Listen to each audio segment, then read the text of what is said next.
सर्वांना स्नेहपूर्वक नमस्कार. मी सौ अनुराधा सुरेंद्र मुस्कट तुम्हा सर्वांचे सावित्री न्यूज इंडिया चॅनलमध्ये हार्दिक हार्दिक स्वागत करते.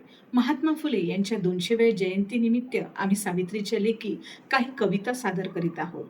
त्यातीलच एक कविता आहे ज्योतिबा आणि या कवितेचा भाग 4 मी आज सादर करणार आहे.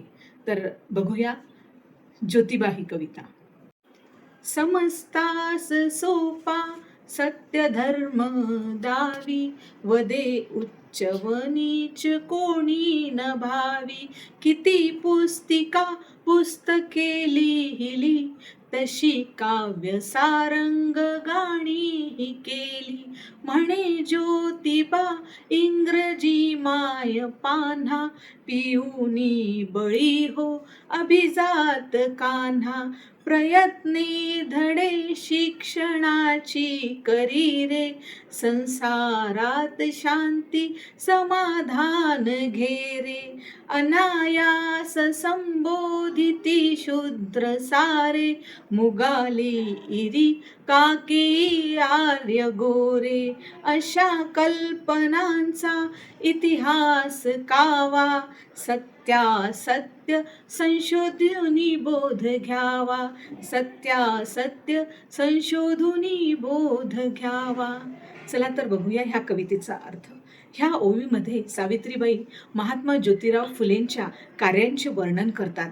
ज्योतिबांनी सर्वांना समजेल असा साधा आणि सोपा सत्यधर्म सांगितला. कुणीही उच्च किंवा नीच नाही असे त्यांनी सांगितले.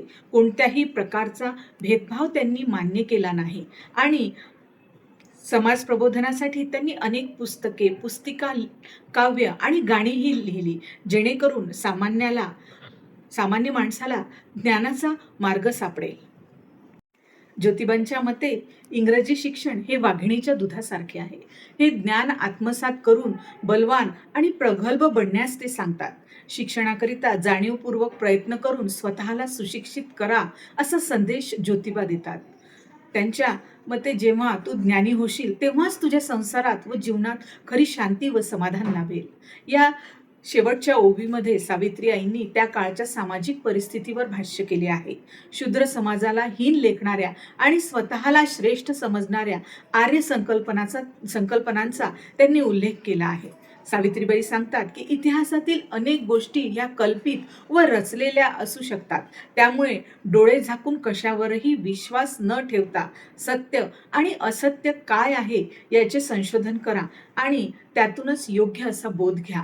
आणि हाच जो संदेश सावित्रीबाईंनी दिलेला आहे तो आज 150 ते 200 वर्षानंतरही आजच्या काळातही लागू होतोय.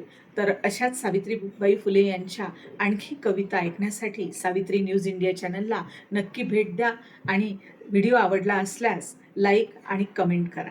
धन्यवाद.